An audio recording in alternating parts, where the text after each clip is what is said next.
में आपका स्वागत है। आप देख रहे हैं संबद्ध न्यूज। भारत बंद में सभी 22 पार्टियों ने किसान का समर्थन दिया और किसान अपने मुद्दे पे अड़े हुए हैं।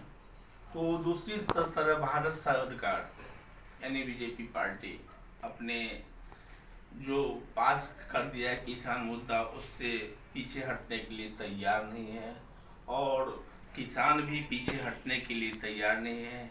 इस पे भारत बंद का आह्वान किया गया था, 22 पार्टियों का समर्थन था, लेकिन बसई शहर में कोई इसका असर नहीं पड़ा। तो आइए देखते हैं यहाँ के जिला अध्यक्ष राजन नाइक जी,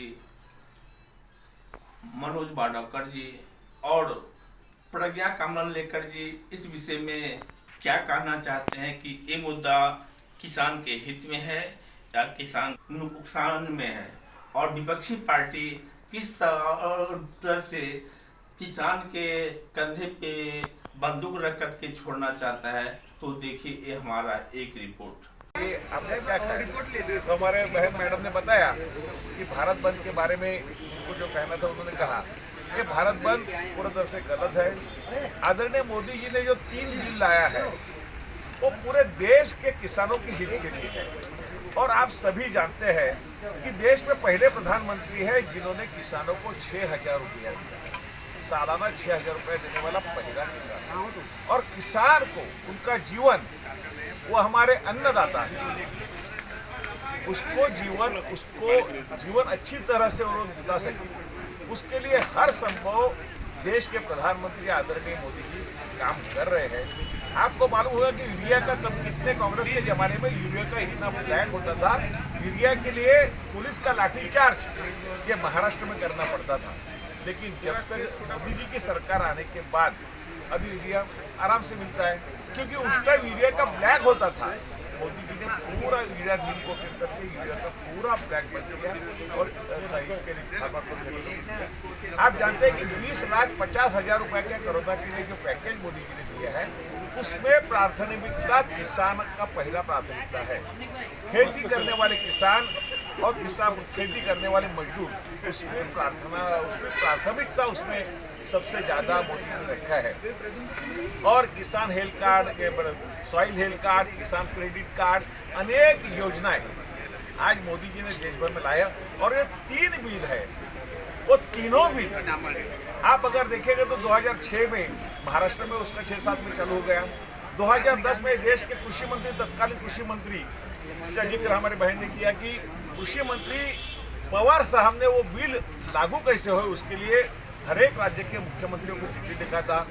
2013 में सर 2012 में जबकि आप विपक्ष में थे तो आपकी पार्टी विरोध की जाता है इस बिल का। पार्टी विरोध कभी नहीं करेगा। हमारी भारतीय जनता पार्टी ऐसी पार्टी है। 2012 की बात है सर। भारतीय जनता पार्टी की स्थापना ही इसी विचारधारा पे चल रही है। इसी विचारधारा से है अंत्योदय और एकात्मता, मानवतावाद। जो गरीब गरजू है उसको कैसा लाभ पहुंचे, भारतीय जनता पार्टी की विचारधारा जनसंघ के जमाने से चल रही है और आज तक है। और हम सब भाग्यवान है कि उस विचारधारा से चलने वाले प्रधानमंत्री 22 घंटे, दिन में 24 घंटे में से 22 घंटा काम करने वाले प्रधानमंत्री हमें मिला है। और उस टाइम सोचने वाले भी कि किसानों का हित कैसा होएगा, मजदूर का हित कैसा होएगा, ये सब सोचने वाले प्रधानमंत्री हमें मिले हैं। तो पूरे भारतवासियों को विश्वास है, 100% विश्वास है। ये जो तीनों बिल लाए हैं वो तीनों किसानों को हित के लिए बिल्कुल लाए हैं। सर, जैसे कि कल भारत बंद का आयोजन किया गया था, लगभग 22 पार्टियों ने भारत बंद का समर्थन किया था। नालासपारा, वसई, विरार में क्या इसका असर हुआ है? तो सर, मुझे आप जो प्रश्न पूछ रहे हो शायद आपको पता होगा कि आप ग्राउंड पे काम करते हो। कहीं पे भी वसई विरार के अंदर कहीं पे भी भारत बंद का असर कहीं पे भी नहीं दिखा है। शायद आप तो पूरे घूमे होंगे, इसीलिए मुझे पूछने से अच्छा है उसका जवाब आपके पास है। सर, हमने तो इसको देखा, लेकिन आपके माध्यम से कल बीजेपी कार्यकर्ता भी ऐसा कुछ रोड पे निकले थे, नहीं बंद करने का समर्थन दे रहे थे। नहीं, देखिए हम बंद का समर्थन इसमें करने का आता ही नहीं। हम तो क्योंकि जो मोदी जी ने जो निर्णय लिया है एकदम योग्य निर्णय। मैं आपको बताता हूँ, आज दिन तक जो हमारे खेडूत है उसको अन्नदाता बोला जाता था। आज मोदी जी ने ऐसा कानून लाया है कि उसको व्यापारी बनाया है उन्होंने। क्योंकि क्या होता है, अन्नदाता था उसको भगवान बना के रखा था वो, मंडी जो बनाई थी वहाँ पे जो दलाल जो लोग उनकी परचेस करते थे वहाँ जाके ही वो अपना माल बेच सकते थे। आज मोदी जी ने जो कानून लाया उसको मतलब व्यापारी को लिटरली इसको खेडूत को व्यापारी बनाया कि वो चाहे वहाँ जाके बेच सकता है। तो उसमें ये जो है ये कोई आंदोलन मतलब वहाँ जो हो रहा था वो खेडूत नहीं कर रहे थे, ये जो दलाल है जो डल्ले है बीच में जो कमीशन खाते थे उन्होंने किया है। कहीं पे भी आप देखिए 12-13 दिन से शांतिपूर्ण तरीके से, ठीक है उनकी कुछ मांग रहेगी, उनको अगर कहीं पे भी लगता है तो मांग रहेगी, तो शांतिपूर्ण 12 दिन से चल रहा था। लेकिन राजकीय लोग जब अंदर आए तो कहीं ना कहीं आगजनी आपको देखने को मिली। मतलब ये सिर्फ जो उनकी जो कमीशन बंद हुई उन्होंने मतलब बंद बुलाया था, कि खेडूतों ने नहीं बुलाया। तो खेडूत तो बोले थे हम अपने आप से हम लोग लड़ लेंगे, ये बाकी का राजकीय अपना फायदा लेने के लिए आंदोलन ये आसमान से अपना कूद पड़े बस हमको क्रेडिट मिल जाए, बस वही उनको यही चाहते थे, इसीलिए वो कूद पड़े थे।